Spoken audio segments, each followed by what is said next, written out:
Okay, so this is the Daf Yomi for Sunday, February 23rd, 2025. We're in Sanhedrin 68. So we were talking about some different stories regarding sorcery. Gemara asks, why did Rabbi Akiva learn these halachot from Rabbi Yehoshua? But isn't it taught in Braita when Rabbi Eliezer took ill? Rabbi Akiva and his colleagues came to visit him. He was sitting on his canopied bed, and they were sitting in his parlor.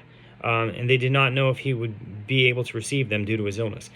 And that day was the Erev Shabbat, and Rabbi Eliezer's son Hyrcanus entered to remove his phylacteries, as phylacteries are not worn on Shabbat. His father berated him, and he left reprimanded. Hyrcanus said to his father's colleagues, "It appears to me that father went insane, since he berated me for no reason."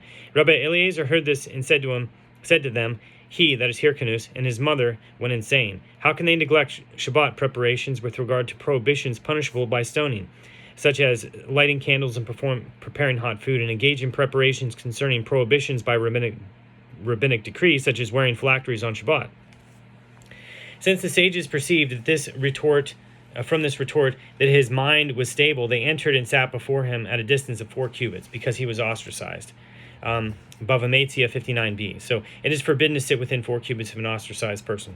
So Rabbi Eliezer said to them, "Why have you come?" They said to him, we have come to study Torah," as they did not want to say that they came to visit him due to his illness. Rabbi Eliezer said to them, "And why have you not come until now?" And they said to him, "We do not have spare time." Rabbi Eliezer said to them, "I would be surprised if these sages die their own death, that is, a natural death. Rather, they will be tortured to death by the Romans." Rabbi Akiva said to him, "How will my death come about?" Rabbi Eliezer said to him, "Your death will be worse than theirs. As you were my primary student, you did not come to study." So, and I think this is what actually happened to these guys as well. But anyway, in the story of the 10 martyrs. So Rabbi Eliezer raised his 2 arms and placed them on his heart. And he said, "Woe to you, my 2 arms, as they are like 2 Torah scrolls that are now being rolled up. I will never be opened again. I have learned much Torah, and I have taught much Torah. I have learned much Torah, and I have not taken away from my teachers. That is, I have not received from them their wisdom, even like a dog lapping from the sea. I have taught much Torah, and my students have taken away from me. That is, they have received from my wisdom, only like the tiny amount that a paintbrush removes from a tube of paint. Moreover, I can teach 300 halachot with regard to a snow-white leprous mark. But no person has ever asked me anything about them. He could not find a student who would fully understand him in those matters. Moreover, I can teach 300 halachot, and some say that Rabbi Eliezer said 3,000 halachot, with regard to the planting of cucumbers, meaning by sorcery. But no person has ever asked me anything about them. Besides, Akiva ben Yosef, Rabbi Eliezer described the incident. He says, "Once he and I were walking along the way, and he said to me, 'My teacher, teach me about the planting of cucumbers.' I said one statement, meaning of sorcery, and the entire field became filled with cucumbers. He said to me, 'My teacher, why you have taught me about planting them. Teach me about uprooting them.' I said one statement, and they were all gathered in one place." After these comments, the sages asked him questions of halacha. What is the halacha with regard to a ritual purity of a ball made of leather and stuffed with rags, and likewise a last, the frame on which a shoe is fashioned, which is made of leather and stuffed with rags, and likewise an amulet wrapped in leather, and a pouch for pearls wrapped in leather, and a small weight which is wrapped in leather? Rabbi Eliezer said to them, "They are susceptible to impurity, and their purification is effected by immersing them in a ritual bath as they are, as there is no need to open them up." So they asked him further, "What is the halacha with regard to a shoe that is on a last? Is it considered a complete vessel, which needs no further preparation? Is therefore susceptible to impurity?" Rabbi Eliezer said to them, "It is pure," and with this word his soul left him in purity. Rabbi Yehoshua stood on his feet and said, "The vow is permitted, the vow is permitted." That is, the ostracism that was placed on Rabbi Eliezer is removed. Rabbi Akiva was not present at the time of his death. At the conclusion of Shabbat, Rabbi Akiva encountered the funeral procession on his way from Caesarea to Lod. Rabbi Akiva was striking his flesh in terrible anguish and regret until his blood flowed to the earth. He began to eulogize Rabbi Eliezer in the row of those comforting the mourners, and said, my father, the chariot of Israel and its horsemen." 2 Kings 2 verse 12. "I have many coins, but I do not have a money changer to whom to give them. That is, I have many questions, but after your death I have no one who can answer them." The Gemara returns to the matter at hand. Apparently, Rabbi Akiva learned the halachot of gathering cucumbers through sorcery from Rabbi Eliezer, not from Rabbi Yehoshua. The Gemara answers, he learned it from Rabbi Eliezer, but he did not understand it. Later he learned it from Rabbi Yehoshua, and Rabbi Yehoshua explained it to him. So the Gemara asked, and how could Rabbi Eliezer have performed that act of sorcery? But didn't we learn in a Mishnah that one who performs an act of sorcery is liable? The Gemara answers, performing sorcery not in order to use it, but in order to teach someone the halachot is different. It is permitted, as the Master says that it is derived from the verse, you shall not learn to do like the abominations of those nations. There shall not be found among you one who uses divination, a soothsayer, enchanter, or a sorcerer. Deuteronomy 18:9, verse 10. So that you shall not learn, that is, it is prohibited for you to learn in order to do, but you may learn, that is, it is permitted for you to learn in order to understand the matter yourself and teach it to others. So there were certain things that, like, because they had to adjudicate this sort of thing in the court system, that certain rabbis had to be knowledgeable about these types of things so that they would know how to adjudicate it. But anyway, now we're at another Mishnah. It says, the Torah, this is kind of introductory. The Torah describes the punishment given to a son who steals money from his parents to eat a gluttonous meal of meat and wine in the company of lowly men. If his parents bring him to court for this act, he is exhorted to desist and is punished with lashes. If he repeats the same misdeed and is again brought to the court by his parents within the same 3-month period, he is considered a stubborn and rebellious son. So ben soror umora.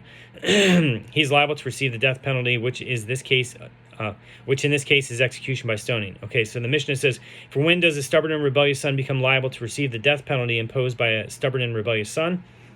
From when he grows two hairs, or 2 pubic hairs, which are until he has grown a beard around. I don't know what a beard around is. Reference here is to the lower beard surrounding the genitals and not the upper beard of his facial hair. But the sages spoke in euphemistic terms. As it is stated, if a man has a stubborn and rebellious son, Deuteronomy 21, verse 18, which indicates that the penalty for rebelliousness is imposed upon a son, but not upon a daughter, and upon a son, but not upon a fully grown man. A minor under the age of 13 is exempt from the penalty imposed upon a stubborn and rebellious son because he has not yet reached the age of inclusion in the mitzvot. Now it goes to the Gemara. The Gemara inquires about the source of the halacha taught in the Mishnah. From where do we derive that a minor is exempt from the punishment imposed upon a stubborn and rebellious son? The Gemara comments, this question is puzzling. From where do we derive this halacha? The reason is as it is taught in the Mishnah, because he has not yet reached the age of inclusion in mitzvot. And furthermore, where do we find that the verse punishes a minor so that a special verse should be required here in order to exempt him? The Gemara clarifies. This is what we are saying. Is it to say that a stubborn and rebellious son is killed for a sin that he already committed? But as will be explained in 71b, Sanhedrin, he is killed for what he will become in the end. The Torah understands that since the boy has already embarked on an evil path, he will continue to be drawn after his evil tendencies and commit many offenses that are more severe. It is therefore preferable that he should be killed now, so that he may die in relative innocence rather than be put to death in the future bearing much more guilt. And since he is executed for what he will become in the end, one might have thought that even a minor as well can be sentenced to death penalty as a stubborn and rebellious son. And furthermore, the exclusion, a son but not a man, includes that a minor is in fact included in the halacha as he is not yet a man. Rav Yehuda says, that Rav says, a minor is exempt from the punishment imposed upon a stubborn and rebellious son, as the verse states, if a man has a son, Deuteronomy 21:18, which indicates that the halacha applies to a son who is close to the stage of having the strength of a man, that is close to full maturity, but not to a younger boy. The Mishnah teaches that a boy can be sentenced as a stubborn and rebellious son only until he has grown a lower beard. Rabbi Chia teaches a Baraita that states, until the hair surrounds the corona. When Rav Dimi came to Eretz Yisrael to Babylonia, he said, in explanation of Rabbi Chia's statement, the reference in the Mishnah is to hair surrounding the genitals and not to hair surrounding the lower part, which grows later. So Rav Hista says, in the case of a minor who fathered a child, his son cannot be a stubborn and rebellious son, as it is stated, if a man has a stubborn and rebellious son, which indicates that halacha applies only if a man has a son, but not if a son, that is, one who is not yet a man, has a son. So the Gemara asks, how can Rav Hista derive this halakha from this verse? Doesn't he require this verse to teach us that which Rav Yehuda says, that Rav says, namely that a minor is exempt from the punishment imposed upon a stubborn and rebellious son? The Gemara answers, this verse teaches two halachot, as were the intention to teach only the halakha that a minor is exempt. Let the verse say, if there be a son to a man. For what reason does the verse introduce a change in the normal word order and state, if a man has a son? Conclude from it that the verse serves to teach the ruling of Rav Hista. The Gemara asks, if so, say that the entire verse comes to teach us this. That is, that Rav Hista said that it does not teach that a minor is not included in the halakha of a stubborn and rebellious son.